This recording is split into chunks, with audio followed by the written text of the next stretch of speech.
Absolutely. Thank you, Paul. So let's just settle in.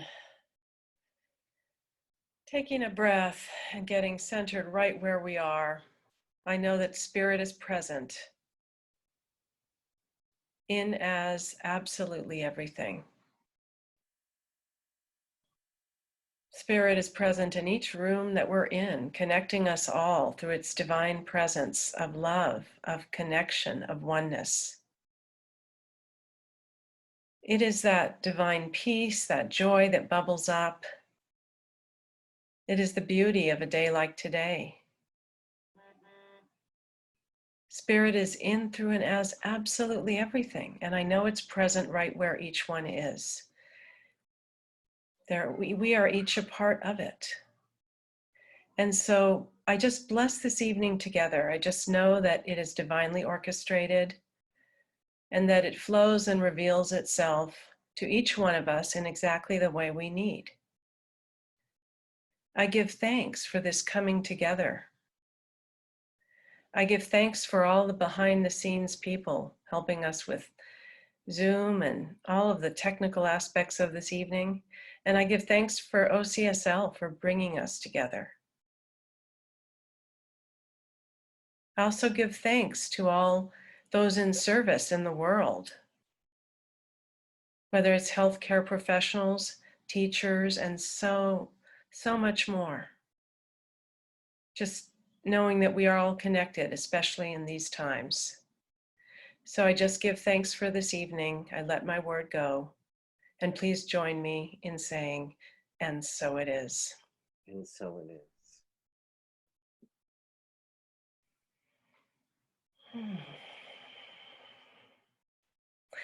So welcome. This is a whole new format for me to give a talk, but I know many of you, I know you're out there, and I'm happy to see you if you do want to put on your videos, but otherwise we'll have time for discussion later because I want this to be participatory and for you to just engage with the topic.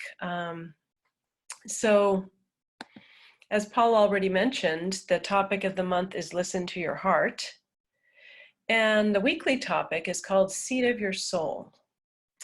So I decided to tie it into what times we're living in right now. And my topic for the evening is called Love and Fear in Pandemic Times. As we all know, we're living in unprecedented times. And it's sometimes more challenging than ever to access our true heart.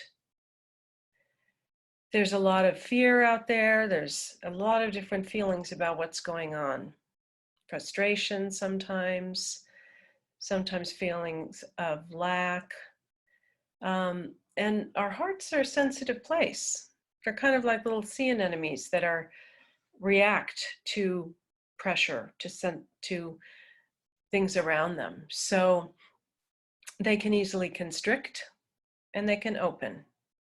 And so I'm going to talk tonight about both what the open heart is and how fear can get in the way and how we can kind of work with that. I'm going to teach you kind of a technique later this evening that you all can participate in. So a quote from our founder, Ernest Holmes: "Everything in life responds to the song of the heart." Everything responds to the song of the heart. So first I want to talk about what I see as the spiritual heart. I see it as the highest and truest self. You could call it our soul, our embodied soul, or our oneness with God. When we live from our heart, we're living from love and we're living from intuition.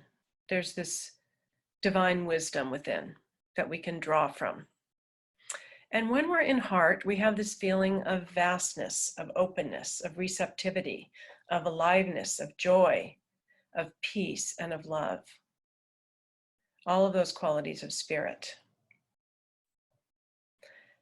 So some scientists that have studied the heart even say that because there's so many nerve groupings around the heart and they're so complex and dense, they believe that the heart has its own consciousness, separate from the brain.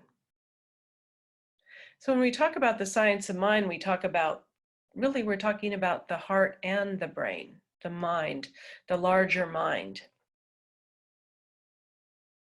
Sufis say that the heart, which they call Qalb, Q-A-L-B, they say that it's the highest organ of the body, higher than the brain.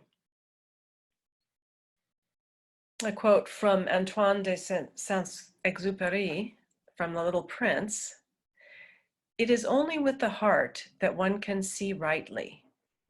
What is essential is invisible to the eye." So we sense things through our heart. So circumstances like a global pandemic can throw us a little off balance from our hearts, which makes it harder to access that feeling of the open, spacious heart, and even harder to listen to the heart and what it desires. But one of the biggest things that constricts the heart is fear. When we're in fear, we close the heart, we constrict, we narrow our focus in order to protect ourselves.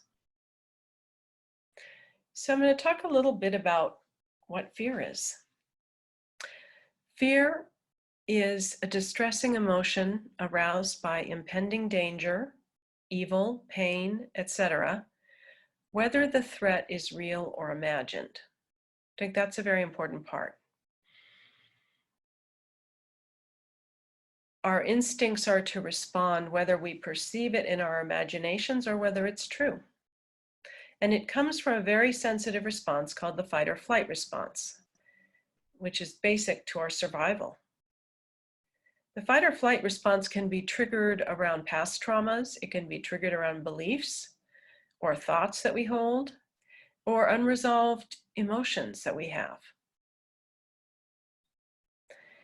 And so I believe that we're all experiencing kind of a collective fear right now.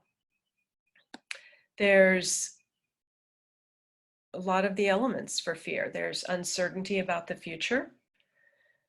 There's perhaps fear of mortality. I think most of us have had at least a moment of feeling that, or losing a loved one. For many, there's a feeling of a fear of loss of security, money, a job, sense of stability. And also, I think for many of us, there's a fear of change. Will our country just fall apart? What will happen in the future? How will we get through this? What will happen in November with the election? So there's different ways that fear can manifest. I'm going to name 3 of them. There's fight, flight, and freeze. So the one we're probably most familiar with is freeze. Freeze is a feeling of fear, terror, panic. We feel frozen, unable to think or act, losing our voice. And so for myself, when I'm in freeze, well, I think of the first couple of weeks of this pandemic, I had a lot of difficulty sleeping. I would wake up in the middle of the night with all kinds of fears racing through my head, worries, nightmares, fear of death or fear of the future. So just as I'm talking, notice if you identify any of these in yourself, any of these feelings. The second one that we know of that's commonly known is fight. Fight shows up through anger, irritability, getting in conflicts, feeling controlling, judgmental, rigid. I definitely have been in fight too. I get triggered by the politics that are going on right now. I feel angry at people's responses around this pandemic, whether it's on the political level or even the personal level. And a third response to fear is flight. Flight is the feeling of wanting to get away, avoiding, needing to escape. And as humans, we have many ways of using flight. We can go to addictions, compulsions, numb ourselves out, just feeling ambivalent, shut down. And for myself, when I'm in flight, I get addicted to my smartphone, I watch too much TV, I space out, I feel really tired. So I would bet that most of you would identify with some of those states of mind.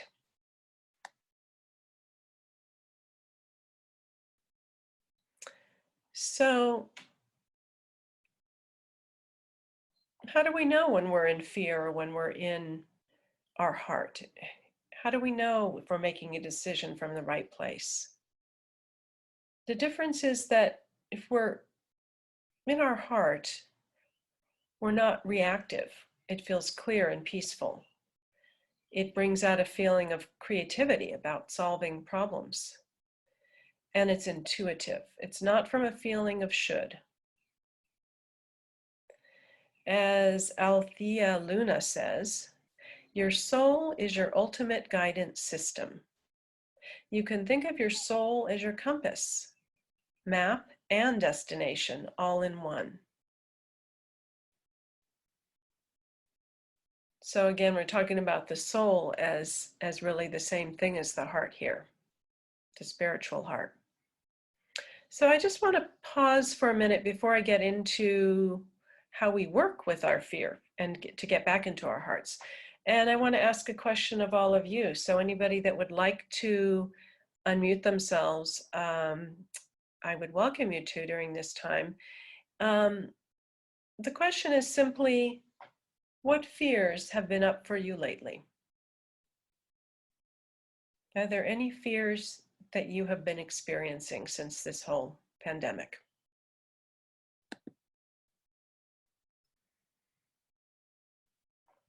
If you don't know how to unmute yourself, you can raise your hand and somebody else will. Fear of loss. Fear of loss? Like what kind of loss? That sounds like Allison. Fear of loss of family, also loss of the normal, what I think of as the normal. It's like nothing's the same. Yes. Thank you. I think a lot of us are feeling that. What about Kathleen?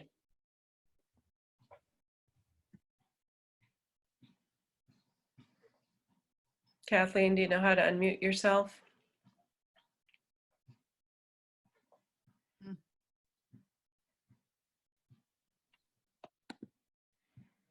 Anybody else? Yeah, this is TC. I've been having a lot of fear around food, which is typically an issue for me. But ordering food has become this sort of a nightmare experience, and I always get like super stressed out. It happened again today.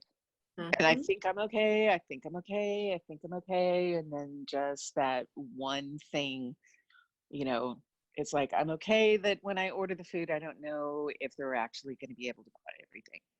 I'm okay for the hour and a half that they're actually in the store. They're saying, you know, we don't have this. Can I get that? You know, I'm okay with that. When they don't bring it to my house, I'm less okay with that. You know, and then it's like, it just escalated this afternoon. And, you know, it's like, I yelled at my boyfriend for the first time in like forever. And there's no reason, quote unquote, for it, because we have lots of food in the house. You know, I mean, objectively, this is not a problem, but oh my God. I mean, yeah, it's sort of, yeah, anyway. That's the thing about fear. It can be triggered by something that seems really small. But as you said, it might go to larger issues around food in general, or maybe around survival, or maybe there's underlying feelings about the whole situation we're in, right? Yeah, yeah, no, that makes a lot of sense. Yeah. So thank you for sharing that. Anybody else noticing any worries or fears on their minds that they want to share?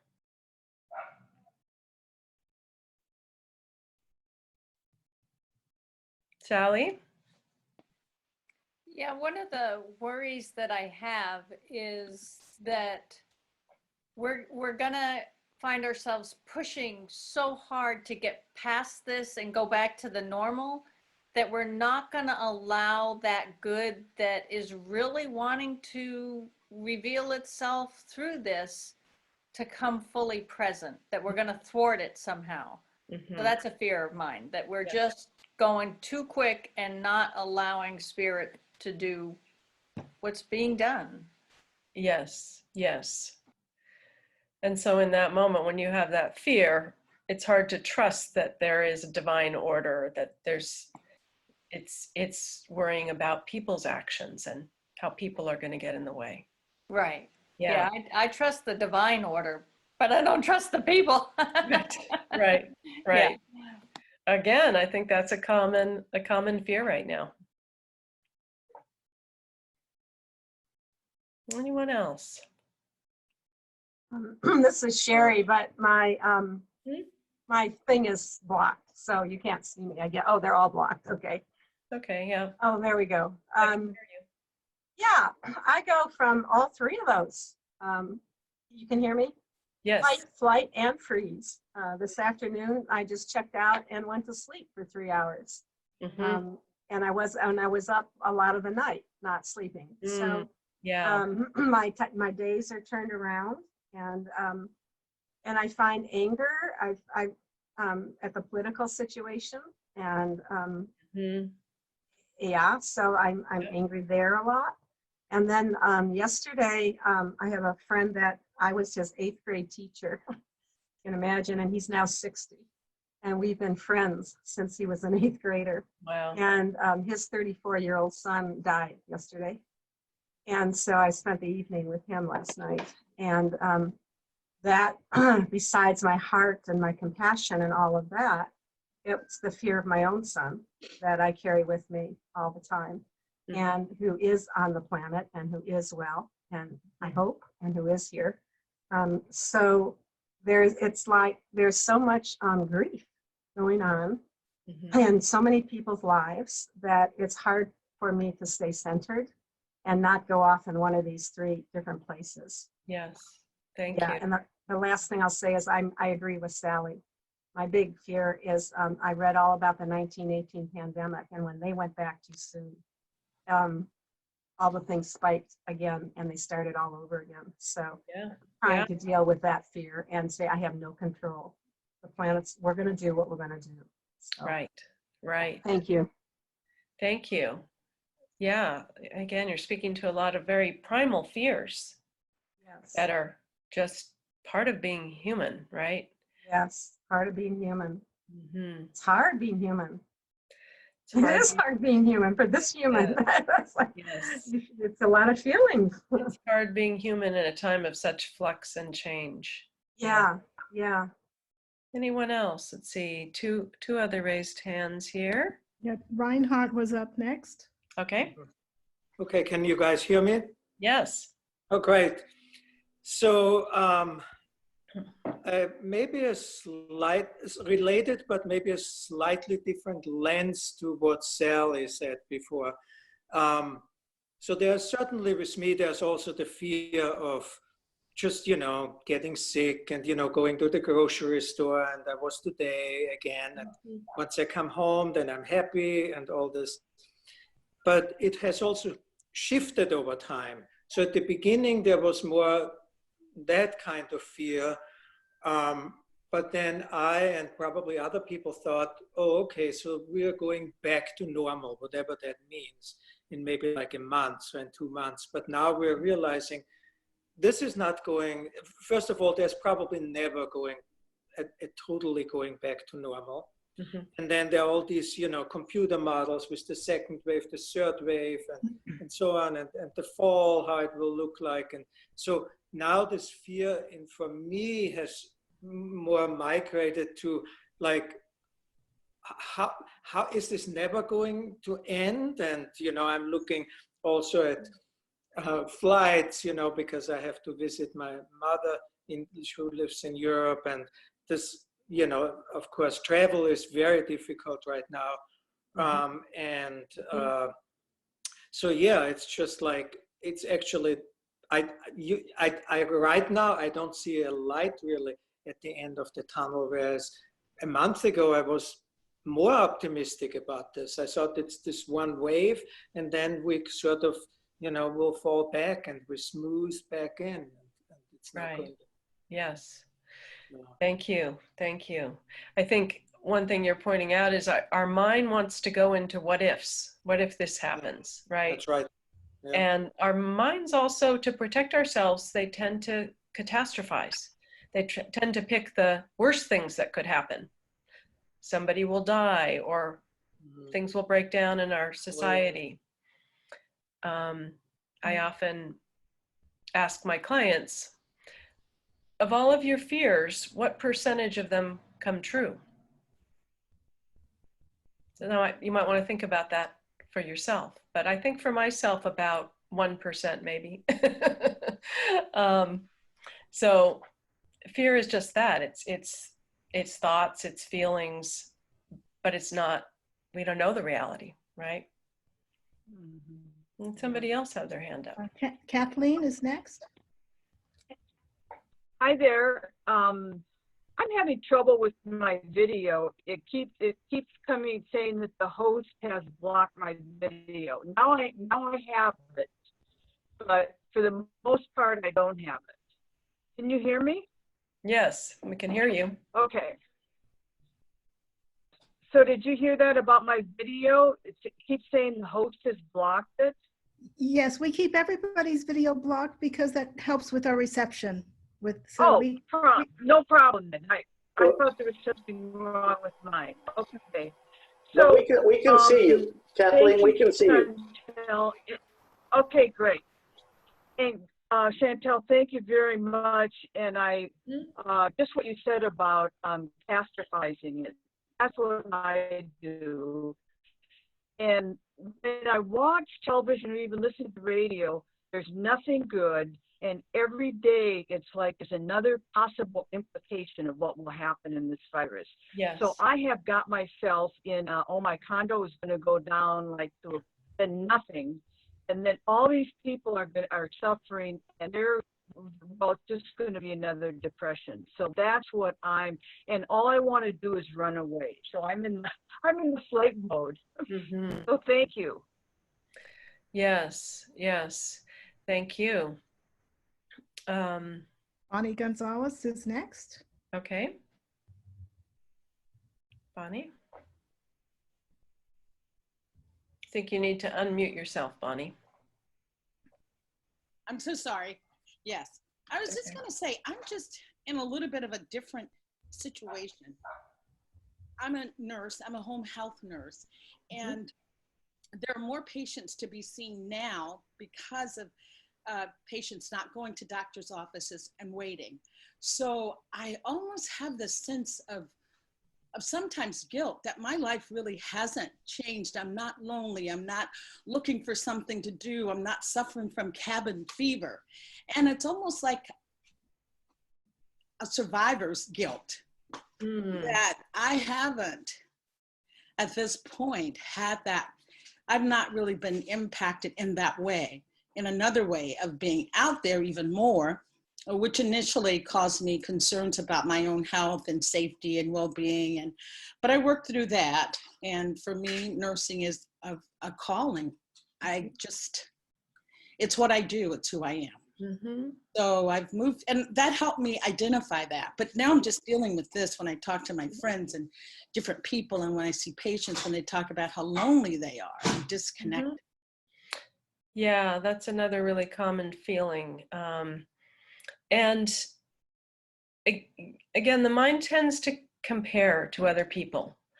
And what I would say to you is, you're doing the work you need to do. You're feeling what you need to feel. And we don't need to feel guilty for any of it. We have our own individual experience of this. And what somebody said earlier, and bless you for doing the nursing work that you're doing. That's another thing I wanted to say. But I wanted to just emphasize the media is really all about fear. It always focuses on the negative. So it kind of exaggerates our fears. It just takes them and makes them bigger. So we want to be careful during this time to really help manage our fears. It's our job to manage our fears. So how do we do that? One of the things we could do is to watch less TV, read less news reports, so that we can go more into our hearts. How do we want to serve? What feels right for us right now? How do we want to be? How do we want to feel? So I like this Oprah Winfrey quote where she says, let me get it for you. I believe that every single event in life that happens is an opportunity to choose love over fear. So right now we're getting to choose. Do we want to be in our heart or do we want to be in fear? It's not always easy to know how to shift. So I want to talk a little bit about that now, unless, did anybody else have a comment before I go on? We have Joan. Okay. Joan Pierce. Yeah, I think I wanted others- to talk, but I can't raise my hand. This is Eliza on audio, so I'll let the other person go first. Okay. I think it's similar to what someone else said, which is, you know, with the so many small businesses and people living month to month before this happened, I'm concerned about a mass depression in the United States. So yeah. Yes. And the homeless situation's really gotten so bad in Berkeley compared to what it was when my kids were young. I mean, there was never any tents. Yes. And so it's a big. Absolutely. Those are all things on many of our minds. What is going to happen? Yes. Thank you. Will people be taken care of? Again, the basic idea of, you know, security. Who else? Eliza, do you want to go now? Yeah, so this is Eliza on audio, and I guess my fear is kind of similar to Sally's in that I have this fear that people are going to try to go back to the way it was before, and like Reinhardt said, that ain't gonna happen. I mean, but I think about you know, just some of the good things that are happening, and I don't want people to stop. You know, I want people to think about, well, could I not drive my car 2 or 3 days a week, or even 1 day a week? And I see people in my neighborhood having like picnics just on their front lawn instead of like jumping in the car and driving to go to the park. They're just having them on their lawn and waving to their neighbors, and it's really sweet actually. And yeah, we're going with this global warming that we have to think about another way to be in the world. And my family has this huge reunion in upstate New York every year, and you know, they want to do it this year, and everyone's talking about how it's just going to come together. And you know, there's probably about 10 or 12 people from California and and I go like every 2 or 3 years, you know, and I'm thinking, you know, we have to stop doing this, jumping on jet planes. And I heard some cruise companies getting back in gear to do cruises, and I'm thinking, what I don't know. I just, and I'm working really towards imagining what it would be like without all that fossil fuel driven travel, you know, and other ways of being. And sometimes I can't really think of what that would be like, but I just have like, what would the feeling be like? If, you know, would it be more peaceful and more kind to other, you know, like island Yeah. countries that are affected so much by the rising sea levels. Anyway, so that's what I get afraid of and what I'm working through.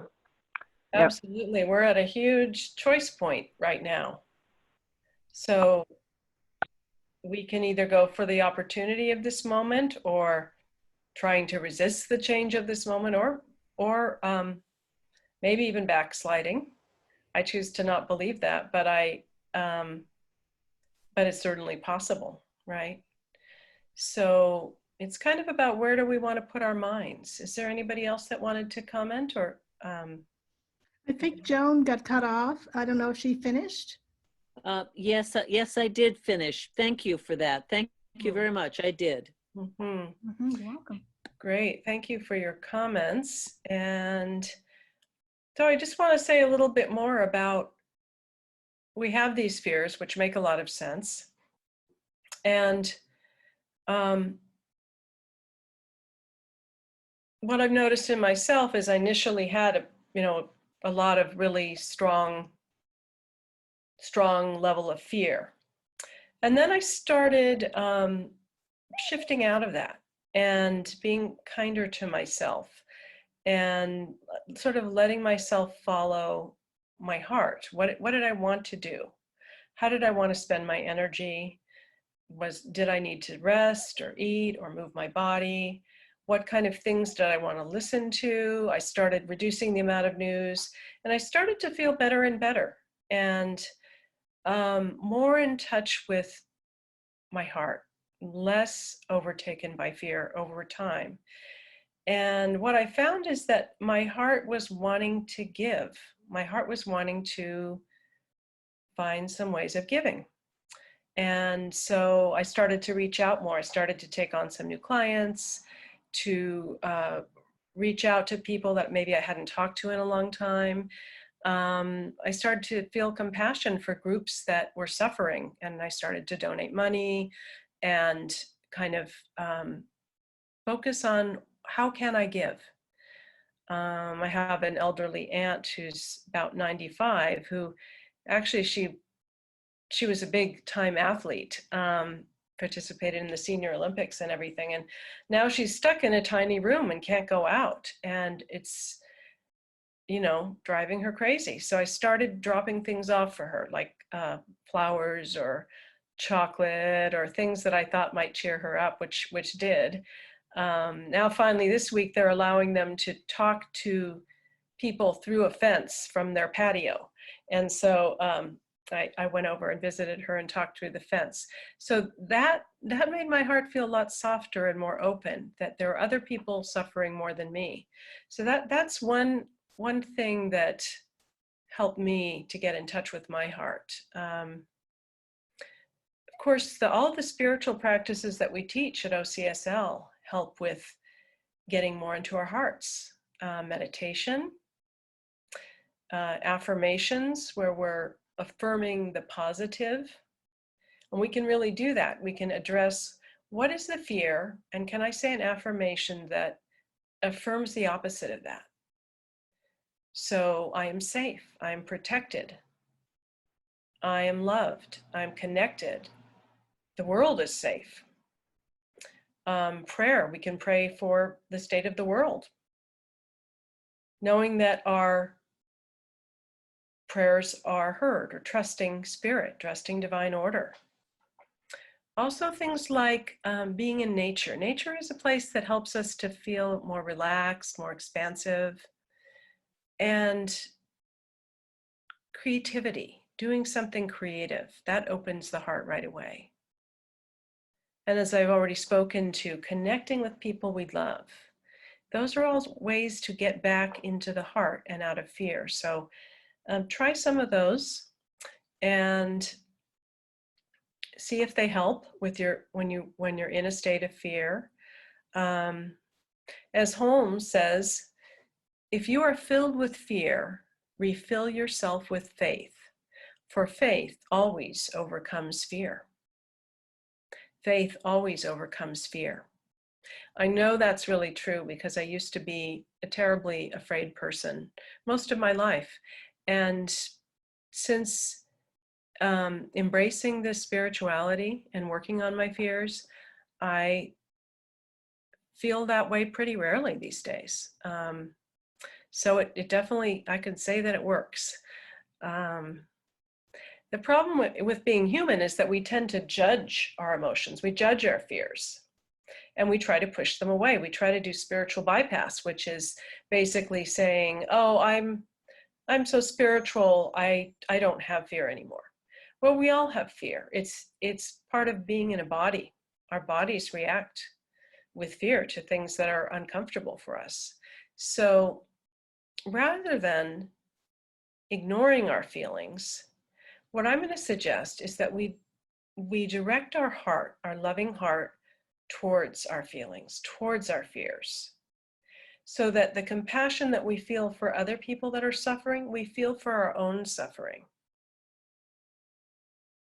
And some of the parts of us that are afraid are suffering because of earlier experiences of life, of loss, around death, traumas, loneliness, and they're being triggered right now. It's bigger than the fear right now. It's about money, not having had money or losing things. So all of those things can be triggered for people right now.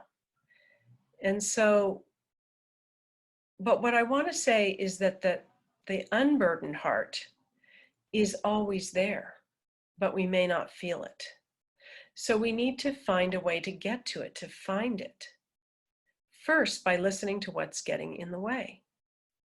There's a quote by Hank Friedman: if there's a million people talking, you can't hear one person whispering. So are the voices in our head, our fears, doubts, insecurities, are the million people talking. And the one person whispering is our true divine selves, or God within. So first we need to listen to the voices that are talking. Calm them down before we can hear the whisperings of our heart. So I want to do a little guided meditation for a few minutes, sort of helping you to get there. And the reason I wanted you to start by naming your fears is so that you can pick one to work on tonight. And this meditation is about going from the burdened heart, well, it's really going from the unburdened heart to the burdened heart, ministering to that part of ourselves to bring us back into the expanded heart. So just get comfortable in your chair and start by taking some deep breaths.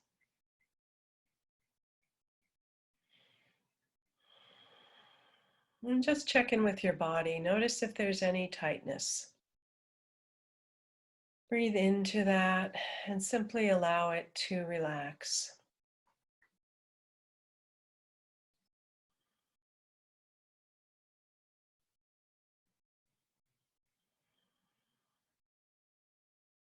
Just allowing yourself to kind of melt. Be more and more relaxed with each breath.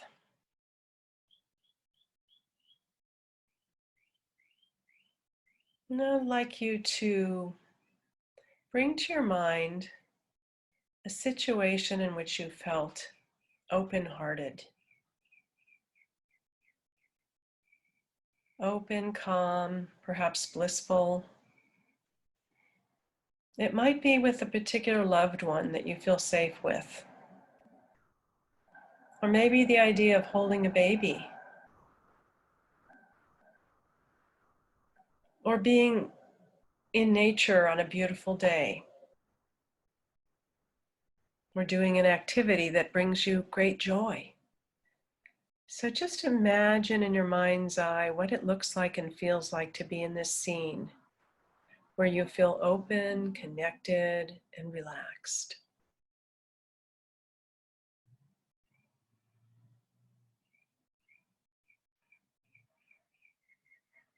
Really visualize being there right now.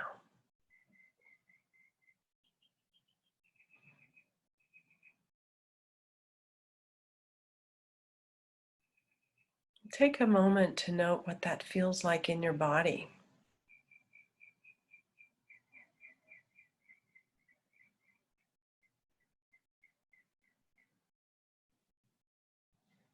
How does your heart feel?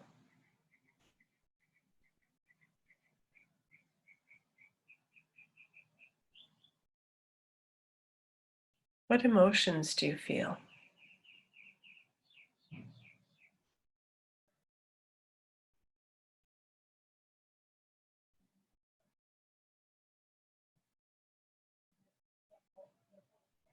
What's the state of your heart?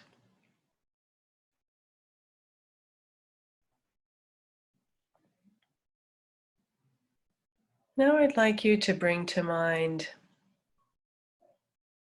a recent feeling of fear that you've had. Maybe it's a thought or a worry that something might happen, and notice what you feel in your body as you focus on this.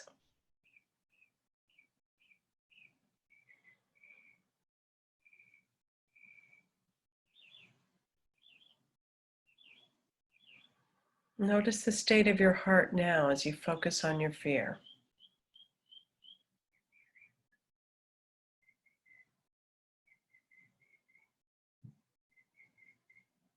Notice your thoughts.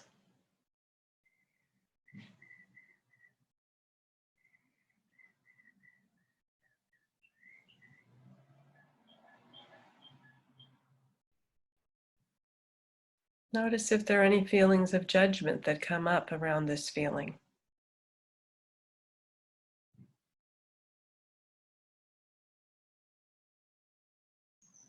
Now I'd like you to imagine this fear part of you as separate from you. Maybe place that part of you maybe in the form of a child or a person that you can witness. And place that part of you in front of you so that you're witnessing this scared you.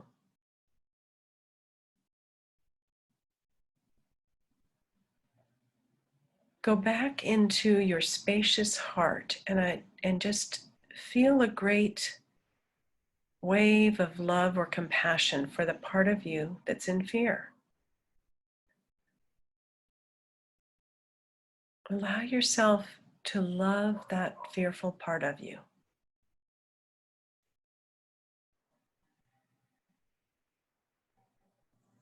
Feel into what that part of you is needing and minister to that part. Whether it's words of soothing, whether it's physical comfort as if that part is a small child, sending a feeling of loving energy to the part, or bringing in spirit and allowing spirit to be there with that part of you.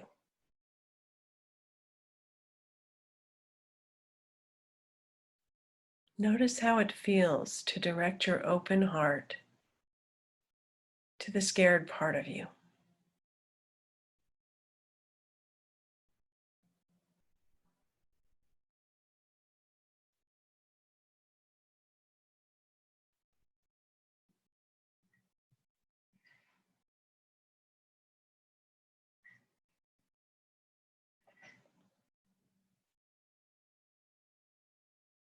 Now again, refocus on the open, spacious heart. Start to deepen your breath a little. Feel the wholeness of your body, mind, and spirit right now.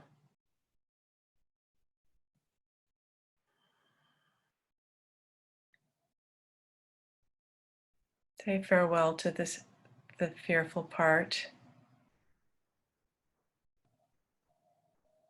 And start to come back into the room.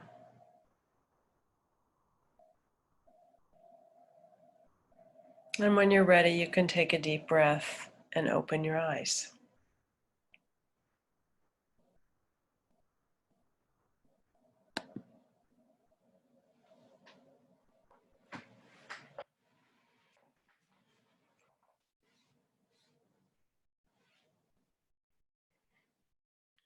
So I'd like to invite anybody that would like to just share a little bit about that experience.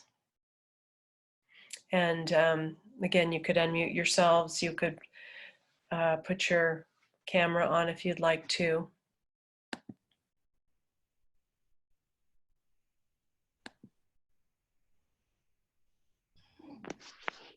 I'll say something. Who's that? This is Catherine. Hi, Catherine. Hi. Thank you for the wonderful teachings. You're welcome. So I found that to be really helpful and really uncomfortable at certain points. Like when you had me imagine that fear being in a child or somebody I could witness. I didn't want to do that. I think I really felt like the fear might get even stronger if I imagined myself as a scared kid, because I was a very scared kid. And but then when you said come back to your own heart, your spacious heart, and then send, you know, this wave of compassion, it was a wonderful feeling. And I could imagine, yeah, I could really feel that compassion. And wow, yeah, it was powerful. That's great. Thank you for sharing.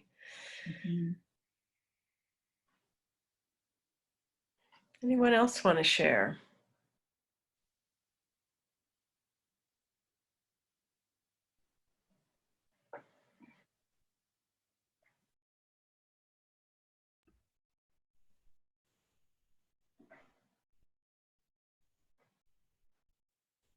No more sharing?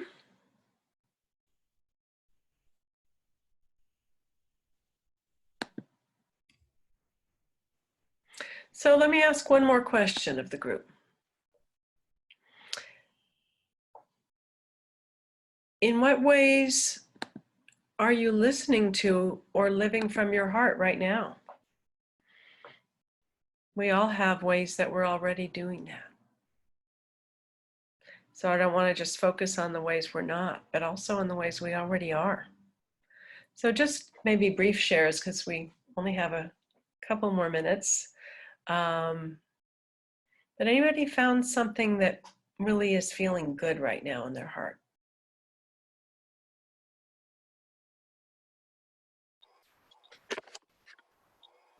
Hi, Anthony. Hi.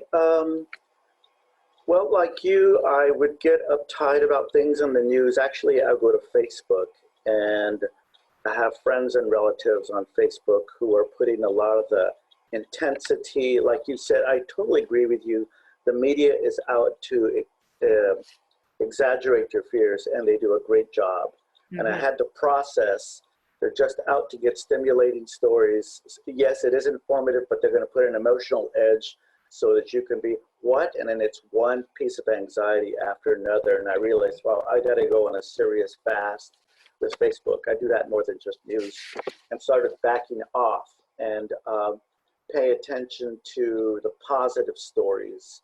And then to make my heart feel good, when you spoke about you're doing something for someone, that's what I'm doing now. In my little corner of the world, with the handful of people that I know, well, friends and family, and of course my village, my gift is to listen.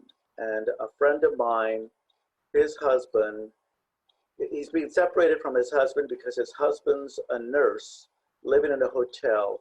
They cannot be together because he has major respiratory infections. And he spoke to me on the phone for about an hour. Yeah. And I thought, that's what I'm giving him. And then earlier today, that was about 3 weeks ago, earlier today, I called a nephew. I got married 2.5 years ago. He and his friend did a video, and we still have yet to receive the video on the reception, and that's where my conversation was going to go. And he said, I'm Uncle Joe. And he says, hi, Uncle Joe, I assume you're healthy. And I said, yeah, I'm doing good. And then he launched into, well, me and my girlfriend got COVID back in February. And he spoke, and then he went on a journey of what's been happening with his life for the past 4 years. And I thought, he needs to talk to somebody.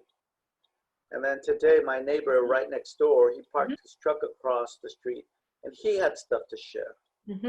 So I can't do anything about the corrupt politicians or the corporations. Right. I can only, what is mine to be concerned with?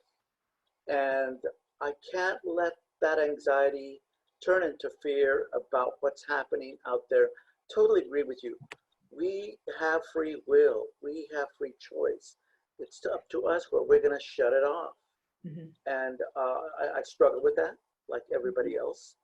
But I keep telling myself, you have a choice in this. You know, I think Deepak Chopra said we make 1,000 choices a day. Of course, that's a small number.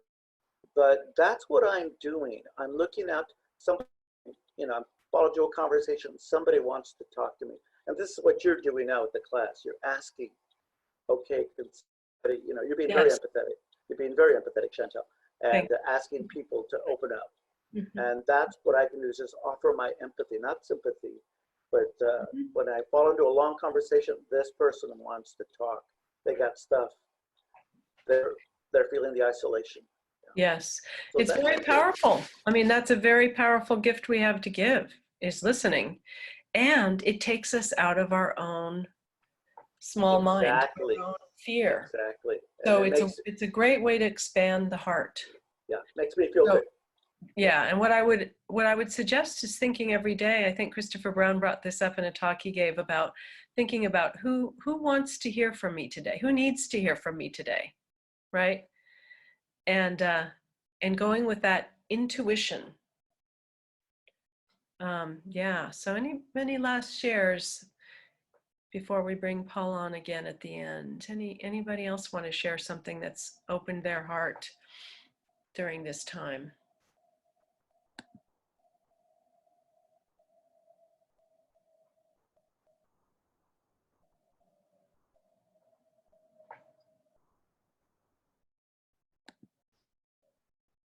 So I guess what I just want to say again is that first, we need to be compassionate towards our own fears. The more we do that, the more available we are to be compassionate towards other people's fears. So don't let yourself get lost in the shuffle.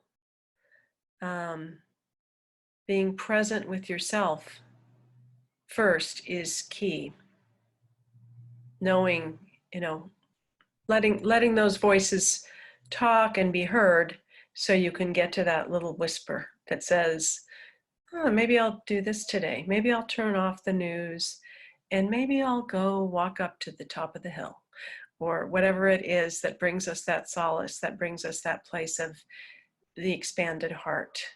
So I thank you so much for being with me tonight, and for your contributions, and just I feel connected to all of you, and that brings me a lot of joy. And let's just take a breath together. Just in the spirit of togetherness, of connection, I simply give thanks. I give thanks for everybody's presence tonight. I give thanks for the open heart of each person here. Just knowing that our hearts continue to expand beyond fear, and to embrace our own fears, to love our own fears, and yet to allow them to subside as that heart of spirit is present with us. And so I give thanks for each beloved listening to the sound of my voice and beyond. Each person on this planet, I send love to all who are suffering. I send love to all who need healing right now. And I know that we're all of the one mind, one heart, one spirit. And so giving thanks for this evening, giving thanks for this time to come together, I let my word go into the one that always says yes. Please join me, if you will, in affirming this by saying, and so it is. And so it is. Thank you, Chantal, so much. I so much enjoyed being with you in this medium. Thank you so much. If it bleeds, it leads, girl. Social